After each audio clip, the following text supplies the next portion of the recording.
सभी साथियों को मेरा नमस्कार। आज जिस जनजातीय समूह की हम बात करेंगे वो अपनी लोक संस्कृति और अपनी वेशभूषा और अपने त्योहारों के लिए बड़ा प्रसिद्ध है। जी हाँ, हम आज चर्चा करने वाले हैं उत्तराखंड के पश्चिम क्षेत्र में स्थित जनजाति समूह जौनसारी जनजाति समूह की।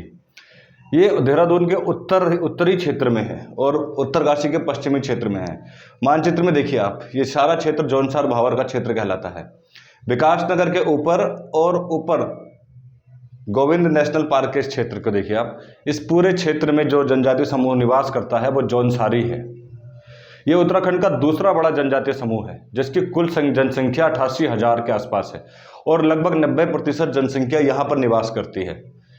ये अन्य सभी जनजातीय समूह से उत्तराखंड के ज़्यादा विकसित है और अपनी सांस्कृतिक और धरोहर के लिए बड़ी प्रसिद्ध है। इनके मेले, इनके त्यौहार अक्सर बड़े बेमिसाल हैं जो एक उदाहरण के तौर पर दिए जाते हैं। अगर आप इनके वेशभूषा की बात करेंगे तो बंद कोट, लंबा कोट होगा, चूड़ीदार पाजामा होगा। बड़े एक स्टाइलिश जीवन के तौर पर आप इसको देख सकते हैं। अन्य जनजातियों की तरह वेशभूषा इनकी नहीं है, एक विकसित तौर पर आपको नजर आएंगे। महिलाएं भी यहाँ पर लहंगा पहनती हैं, घाघरा पहनती हैं। उनका स्तर देखिए 3 भागों में विभाजित है। जौनसारी क्षेत्र के लोगों को 3 भागों में विभाजित किया जाता है। एक ब्राह्मण और राजपूत वर्ग है। अभी चर्चा करेंगे हम इनकी प्रमुख। ये वो लोग हैं जो कृषि पर निर्भर हैं और अत्यधिक भूमि इनके पास है। ये प्रथम वर्ग अमीर वर्ग है, ब्राह्मण और राजपूत जौनसारी क्षेत्र में, जो अन्य वर्ग की अपेक्षा संतुलित अवस्था में है, यानी कि उच्च कोटि में। जो पशुपालक भी हैं, कृषि भी हैं, इनके पास पर्याप्त भूमि है उत्पादन के लिए। एक मध्यम वर्ग आता है इसी में, जो लुहार, सुनार और शिल्पकला का काम करते हैं। इनकी वजह से बड़ी उत्कृष्ट कला यहाँ पर नजर आती है। देखिए, इनका प्रमुख व्यवसाय यही है। पहाड़ी उत्पादों को ये बहुत बेहतरीन नक्काशी के तौर पर प्रस्तुत करते हैं और बाजार में उनकी कीमत बहुत अच्छी तय होती है जौनसारी क्षेत्र की, क्योंकि ये शिल्पकार लोग बड़े मेहनती हैं। बहुत मेहनत के तौर पर इन्होंने अपने आप को विकसित किया है। ठीक, तीसरा वर्ग थोड़ा सा इसमें निर्धन क्षेत्र में आता है, जो अभी प्रगतिशील है। हमने कहा है कि 3 सारी जनजातियों में सबसे तेजी से प्रगति जो हो रही है वो जौनसारी जनजाति की हो रही है, क्योंकि ये शिक्षा के क्षेत्र में भी आगे बढ़ चढ़कर हिस्सा ले रहे हैं। ठीक, अब मैं अगर यहाँ पर चर्चा करूँ इनके निवास स्थान की, तो देखिए इनका जो निवास स्थल है मोस्टली पहाड़ के उस ढाल पर ये रहना पसंद करते हैं जहाँ ऊपर भी कृषि की जा सके, नीचे भी कृषि की जा सके। इनके घर 2 मंजिला या 3 मंजिला हो सकते हैं, जिसमें देवदार के पेड़ों से वो घर बनाए जाते हैं। छत भी देवदार की पेड़ों से निर्मित हो सकती है, अन्यथा अब पत्थर की भी छतें यहाँ पर बनाई जाती हैं। पहले यहाँ पर बहुपति नियम भी था, यानी कि एक आदमी कई शादियाँ कर सकता था, पर धीरे धीरे जैसे जैसे समाज सभ्य होता चला गया, यहाँ पर ये नियम बदलते चले गए। हम बात कर रहे हैं इस समय जौनसारी क्षेत्र की। देखिए तराई, ये जो जौनसार भावर का क्षेत्र है, जरा गौर से देखिएगा, ये देहरादून के एकदम नज़दीक है। देहरादून राजधानी इधर है, उसके थोड़ा सा उत्तर दिशा में चलेंगे तो ये क्षेत्र नज़र आता है अपनी संस्कृति के लिए भी। देखिए इनके यहाँ पर जो प्रमुख देवता हैं वो महासू देवता है। हनोल में एक मंदिर भी है, यहाँ महासू देवता का मंदिर बिल्कुल प्रसिद्ध मंदिर है। प्रमुख देवता पूछे जाते हैं परीक्षा में कि इनके प्रमुख देवता कौन है, तो उसका उत्तर क्या है? उसका उत्तर है महासू देवता। एक मिनट, थोड़ा मैं पेन को ठीक कर लेता हूँ, हरा पेन। ठीक, तो देखिए अब इनकी हम परंपराओं पर आ जाते हैं। अभी देवताओं की चर्चा फिर करेंगे हम। यहाँ पर अविवाहित महिला को ध्यानती कहा जाता है और विवाहित महिला को रयांती। कुछ शब्दावली है जो परीक्षा में पूछी जा सकती है, आप नोट कर लीजिएगा। अविवाहित महिला की हम चर्चा कर रहे थे, उनको ध्यानती और विवाहित महिला को रयांती बोला जाता है। इनके सामाजिक संगठन की बड़ी खासियत है। यहाँ पर क्या होता है कि आपस में लोगों का एक समुदाय होता है जिसको खुमरी बोलते हैं। अगर गांव के अंदर, इनके कुल 39 गांव हैं, मैं आपको बता देता हूँ, और 39 पट्टियां हैं और लगभग 266 गांव हैं इस क्षेत्र में। और सभी गांव की संख्या कैसे निर्धारित हुई? ये गांव आपस में बड़े यूनिटी रखते हैं, इनके अंदर काफ़ी एकता का भाव होता है, संयुक्त परिवार रहते हैं और सब मिलकर रहते हैं। जीवन के अंतिम समय तक सब एक दूसरे का साथ देते हैं। इस वजह से ये संस्कृति को भी अपने तौर पर बहुत अच्छे स्तर पर मनाते हैं। सभी लोग एकजुट होकर सारे त्यौहार मनाते हैं। अभी त्योहारों की बात भी करेंगे। खुमरी बोलते हैं, जो परीक्षा में पूछा गया था सवाल, इनसे संबंधित सवाल अवश्य परीक्षा में पूछा जाएगा, क्योंकि ये अपनी एकता के लिए प्रसिद्ध है, अपनी विशिष्ट पहचान के लिए प्रसिद्ध है। और जहाँ एकता की बात आएगी वहाँ पर लोकतांत्रिक तरीके से बात की जाती है। खुमरी, क्योंकि ये हम जनजातीय क्षेत्र की जब बात करते हैं, खुमरी गांव के अंदर व्यक्तिगत झगड़ों को आपस में ही निपटा देता है, आगे बात जाती ही नहीं है। और यदि गांव की समस्या का कोई मामला होगा तो खत खुमड़ी लगती है। अगर समस्या बड़ी होगी तो खत खुमड़ी का आयोजन किया जाता है। ठीक है, खुमरी की हम बात कर रहे थे, खात खुमरी, तो खुमरी की हम बात कर रहे थे। खुमरी परीक्षा में पूछा गया था। ये किससे संबंधित है? अनुसूचित जनजाति की एक पंचायत से संबंधित है, जिसका प्रमुख कौन होता है? सयाणा। जैसे हम ग्राम प्रधान बोलते हैं, यहाँ पर जो शब्द इस्तेमाल होता है सयाणा।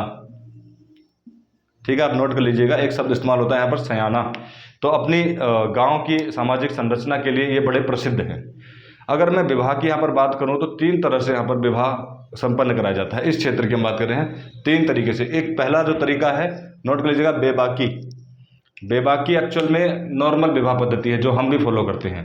हम इनके सामाजिक संरचना की बात कर रहे हैं। ज़्यादा प्रसिद्ध इसमें मेले हैं जो अभी हम आपको बताएंगे, प्रमुख देवता के बारे में। ठीक, बेबाकी नॉर्मल मेला है, नॉर्मल शादी है, जैसे हम आमतौर पर विशिष्ट करते भी हैं। एक बोई दोदोई है, बोई दोदोई। बोई दोदोई, ये इस शादी में कुछ विशेष लोगों को ही आमंत्रित किया जाता है, सभी लोगों को आमंत्रित नहीं किया जाता। ठीक, तीसरे प्रकार की शादी जो है वो है बाज दिया। बाज दिया, इस प्रकार की शादी में मैं आपको बता देता हूँ, ये बड़े शानो शौकत के साथ की जाती है। सभी लोगों को आमंत्रित किया जाता है, विशेष भोज दिया जाता है, और ये बड़ी प्रसिद्ध है जौनसार क्षेत्र में। बाज दिया जो हमारा इस क्षेत्र में एक शादी का एक नियम है तीसरा, ये बड़ा प्रसिद्ध है, बड़ा फेमस है। ठीक, अब आते हैं हम इनके प्रमुख मेलों पर जो बड़े प्रसिद्ध हैं। एक बिस्सू मेला। बिस्सू मेला विषुवत संक्रांति को मनाया जाता है, और इस मेले में मैं आपको बता दूं, सभी अपने अपने गौशाला में और अपने घर पर सफ़ेद रंग का पेंट करते हैं, और उस पेंट से सजाया जाता है पेंट को विषुवत संक्रांति पर, और फिर नृत्य किया जाता है, बड़ा प्रसिद्ध होता है। थोड़ा हम उसको नृत्य बोलते हैं, थोड़ा नृत्य पूछा जाता है परीक्षा में। बिस्सू मेला किससे संबंधित है?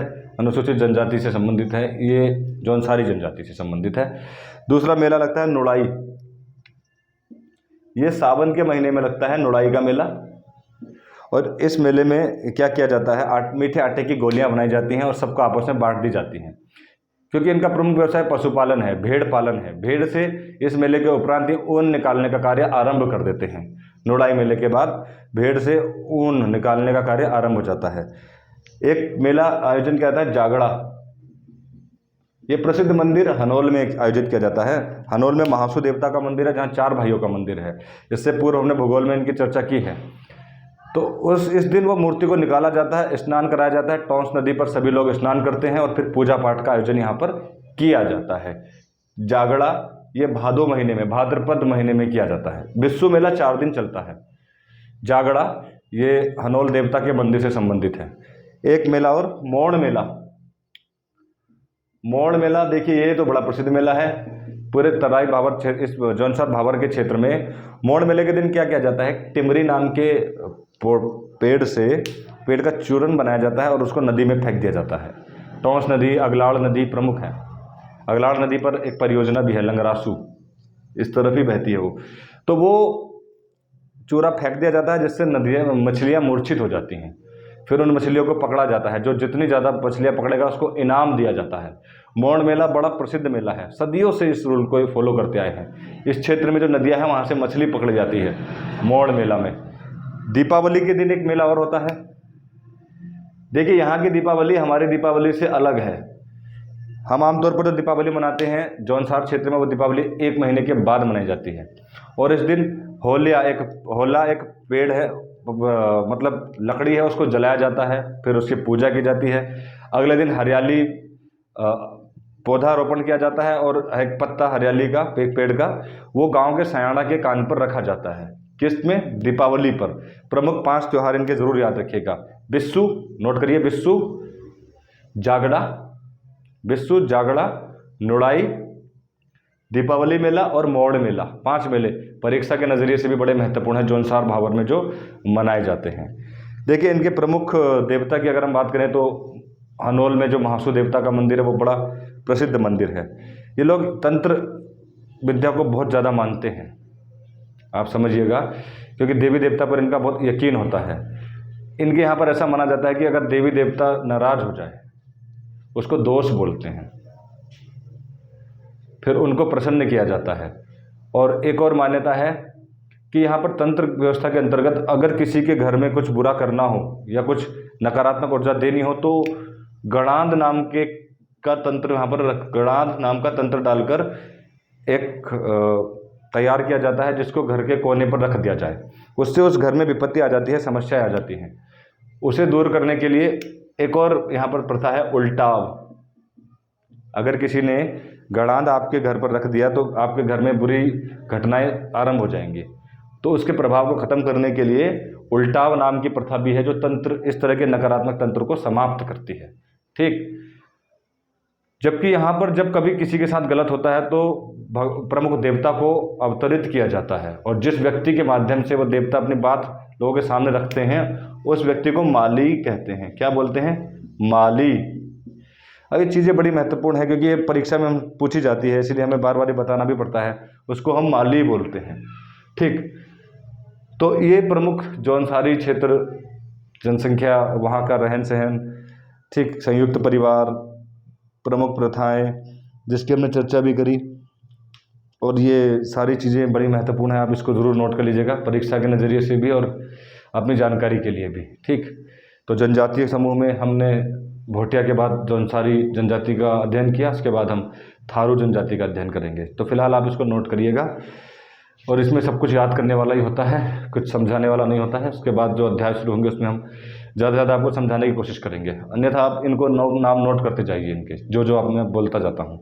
ठीक है, प्रमुख मंदिर और प्रमुख मेले जो हमने बताए हैं वो महत्वपूर्ण है, उनको ज़रूर याद रखिएगा। ठीक, धन्यवाद।